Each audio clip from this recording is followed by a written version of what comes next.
Did you know?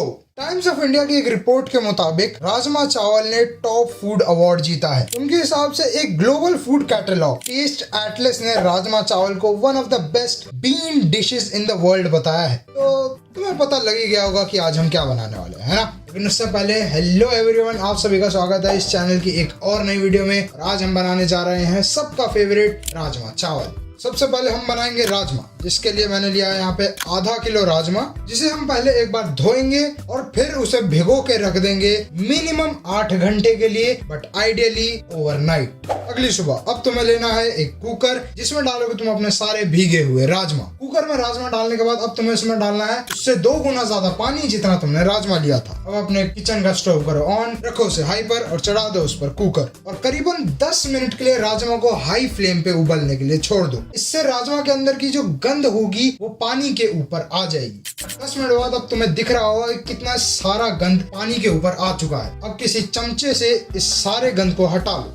गंद हटाने के बाद हमें इसमें डालने हैं कुछ खड़े मसाले, जो कि है 4 से 5 लौंग, 2 बड़ी इलायची, दालचीनी की 1 डंठल, 4 से 5 काली मिर्च, 1 तेज पत्ता, 1 से 2 जावित्री के फूल। अब डालने हैं इसमें कुछ मसाले, स्वाद अनुसार नमक, आधी चम्मच लाल मिर्च पाउडर, 1 चम्मच धनिया पाउडर। अब इन सबको अच्छे से मिला दो और इसके ऊपर लगा दो कुकर का ढक्कन। पहली सीटी आने तक फ्लेम को हाई पर रखो, और जैसे ही पहली सीटी आ जाए फ्लेम को कर दो बिल्कुल लो और उसे 40 मिनट के लिए पकने के लिए छोड़ दो। जब तक राजमा उबल रहा है हमें काट लेंगे कुछ सब्जियां, जो कि हैं 3 टमाटर, 4 हरी मिर्च, 1 इंच अदरक, 8 से 10 लहसुन, और गार्निश के लिए थोड़ी हरी प्याज। तुम धनिया का भी इस्तेमाल कर सकते हो। टमाटर को हमें एक रफ चॉप देना है, ज्यादा से ज्यादा उसके 4 हिस्से करने हैं या 8। हरी मिर्च के ऊपर के हिस्से काट रहे हैं और उसको भी 2 से 3 हिस्सों में कर देना है। अदरक को भी देना है एक रफ चॉप। लहसुन पहले से ही छोटे होते हैं इसलिए उन्हें काटने की जरूरत है नहीं, सिर्फ छिलका उतार दो। और अब इन सबको डालो एक ब्लेंडर में और इनकी बना लो एक थोड़ी सी दुड़दुड़ी प्यूरी,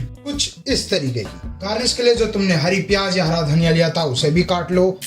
40 मिनट बाद जब तुम्हारा राजमा हो जाए तब कर दो गैस को बंद और एक दूसरी गैस को करो ऑन, रखो उसे हाई पर और चढ़ाओ उस पर एक कढ़ाई और उसमें डालो 1 चमचा घी और घी को हो जाने दो मेल्ट।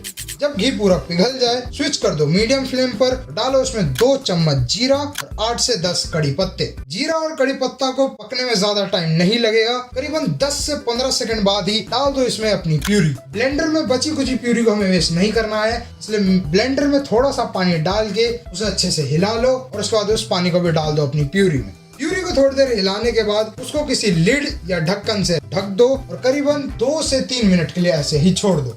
2 से 3 मिनट बाद ढक्कन हटाओ और इसमें डालो 1 चम्मच अमचूर, 1 चम्मच हींग, 2 चम्मच राजमा मसाला या फिर दाल तड़का मसाला। मसालों को प्यूरी के साथ अच्छे से मिलाओ और उसके बाद एक और बार 1 से 2 मिनट के लिए उसे ढक के रख दो। 1 से 2 मिनट बाद अपनी कढ़ाई को फ्लेम से हटाओ और उस कुकर को लगाओ जिसमें तुम्हारे राजमा थे। फ्लेम को कर दो हाई पर। अब उबले हुए राजमा में वो सारी प्यूरी डाल दो जो तुमने अब तक बनाई थी और उसमें ऊपर से डालो करीबन आधा कप पानी और उन सबको एक साथ मिला दो। अब स्विच कर दो मीडियम फ्लेम पर, डाल दो उसमें हरा धनिया या हरी प्याज जो भी तुमने लिया था, ढक दो उसे एक नॉर्मल प्लेट से और उसे करीबन 10 मिनट के लिए ऐसे ही छोड़ दो और 10 मिनट बाद तुम्हारा राजमा हो जाएगा तैयार। अब आ जाते हैं चावलों पर। मैं यहाँ पर 2 cup regular short grain rice ले रहा हूँ। इन्हें तुम्हें करीबन 5 से 10 मिनट के लिए पानी में भिगो के रख देना है और करीबन 5 से 10 मिनट बाद वो कुछ दिखेंगे ऐसे। एक बार फिर से अपने किचन का स्टोव करो ऑन, रखो उसे हाई पर, चढ़ाओ उस पर एक दूसरी कढ़ाई और डालो उसमें 1 चमचा घी। जब घी पूरा मेल्ट हो जाए स्विच कर दो मीडियम फ्लेम पर, डालो उसमें 4 लौंग और 1 तेज पत्ता। तेज पत्ते को हल्का सा रेडिश ब्राउन कलर तक हो जाने दो। करीबन 2 से 3 मिनट बाद जब तुम्हारा तेज पत्ता हल्का सा रेडिश ब्राउन हो चुका है, अब तुमने जितने चावल लिए थे उससे 2.5 गुना ज्यादा पानी डालो। याद रखना कि पानी का अमाउंट जो तुम्हें डालना है वो अलग अलग चावलों पे अलग अलग होता है। अब पानी को ऑन दो उबाल पर, जिसके लिए तुम फ्लेम को हाई पर भी कर सकते हो। जब पानी उबाल पे आ जाए अपने सारे भीगे हुए चावल उसमें डाल दो और चावलों में लग जान दो हल्का सा खद्दा।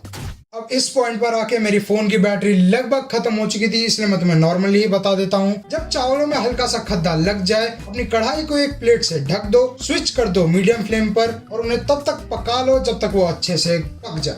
अब आ जाते हैं सर्विंग पर। लो एक प्लेट, उस प्लेट के आधे हिस्से पर लगाओ अपने चावल कुछ इस तरीके से, एक हल्की सी प्रेजेंटेशन देने के लिए। बाकी हाफ पर डाल दो अपने राजमा और तुम्हारे राजमा चावल हो चुके हैं तैयार। अब अगर तुम्हें वीडियो पसंद आई तो इसे लाइक जरूर करना, अपने उन दोस्तों और रिलेटिव्स के साथ इस रेसिपी को जरूर शेयर करना जिन्हें राजमा चावल खाना बहुत पसंद है। तुम्हारे इस रेसिपी के बारे में क्या थॉट्स हैं मुझे कमेंट सेक्शन में जरूर बताना। For more tasty recipes like this subscribe to my channel. मिलूंगा तुमसे नेक्स्ट वीडियो में, तब तक के लिए बाय बाय।